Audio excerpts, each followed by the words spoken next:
अस्सलाम वालेकुम दोस्तों, उम्मीद है आप लोग सब खैर खैरियत से होंगे।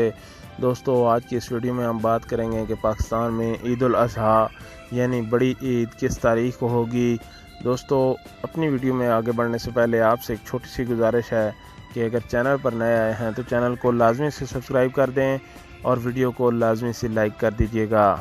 दोस्तों भी बढ़ते हैं अपनी वीडियो की तरफ। और महकमा मौसमियात की तरफ से अब तक की जो अपडेट आई है वो ये बताया गया है कि पाकिस्तान में 18 जून शाम 9:37 पर चांद नज़र आ जाएगा।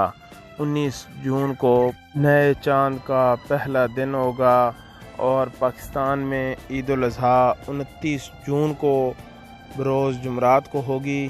ताहम दोस्तों फ़ाइनल फ़ैसला तो रोयत हलाल कमेटी ही करेगी, लेकिन हम तक जो न्यूज़ अपडेट अब तक की पहुंची थी वो आप तक पहुंचा दी हैं। मिलते हैं नेक्स्ट वीडियो में। अल्लाह हाफ़िज़।